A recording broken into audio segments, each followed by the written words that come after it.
Mayor, your reaction to this Inspector General's report, what do you think about the way it was conducted and its findings? Well, I think what it shows is that there needs to be more communication between the police department and the crime lab, and that the district attorney has to understand the relationship that the crime lab is supposed to be an independent authority. This report criticizes the police department for having what it considers to be for instance, they fail to adequately communicate, the police department failed to adequately communicate with the crime lab and does not appear to fully understand their procedures and authority. It seems to rest with the police department, not necessarily with the DA's office. Well, no, I think throughout the report they talk about communication with both the crime lab and the district attorney's office and the police department. I mean, communication is a two-way street. It's just not one person. And so it's been obvious, I think, to the public for a number of years now that the district attorney has chosen to communicate with our police department and the city through the media. We've asked the district attorney to let us do our job. We would allow him to do his job, and instead he has decided to engage in incendiary language and throw completely inappropriate accusations at my police chief, who's doing a great job, and the deputy chief. You don't see a need to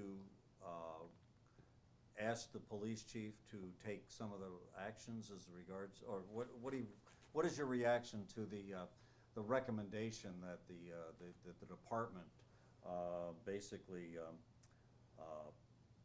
go through some training offered by the crime lab? Well, look, we sent that letter. The deputy chief sent that letter because we weren't getting enough information back from the crime lab. And so I think you see the basis of what happens when one entity fails to communicate with the other. So I think my reaction to that is that the crime lab and the police department will continue to discuss things and try to work them out in a professional and private environment. But it's completely inappropriate for the district attorney to say the kind of things that he said.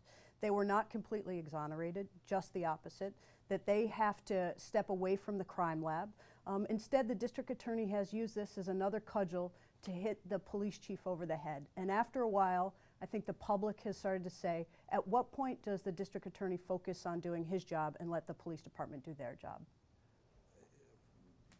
Correct me if I'm wrong, but it seems like the report seems to bolster what the DA has been saying. I don't think at all. That report says is that there needs to be more communication. What the district attorney has said, he has called into the question the professionalism and competence of the police department, and nowhere in that report does it call into question the leadership, the competence, or the professionalism of the police department. It says that they need to communicate more with the crime lab.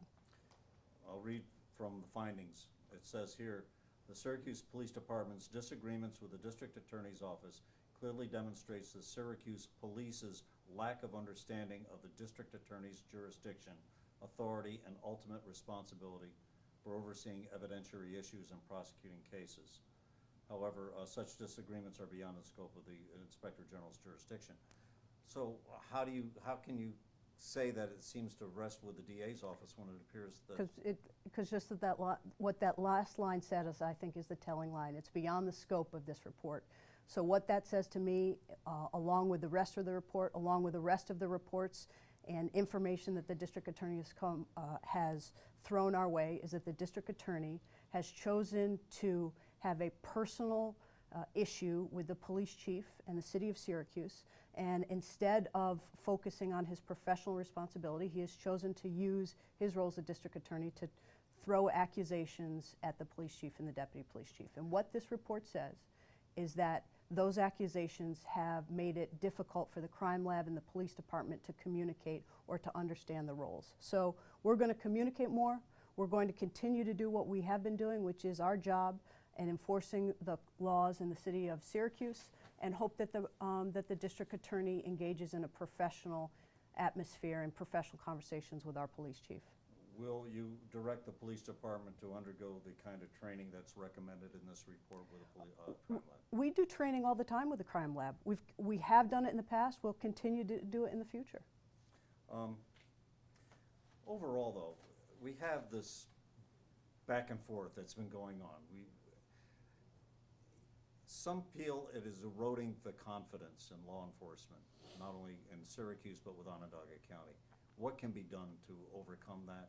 Well, I think the first thing that can be done is the district attorney can stop engaging in name-calling and puerile and inappropriate and unprofessional language towards the police department. That doesn't help anything.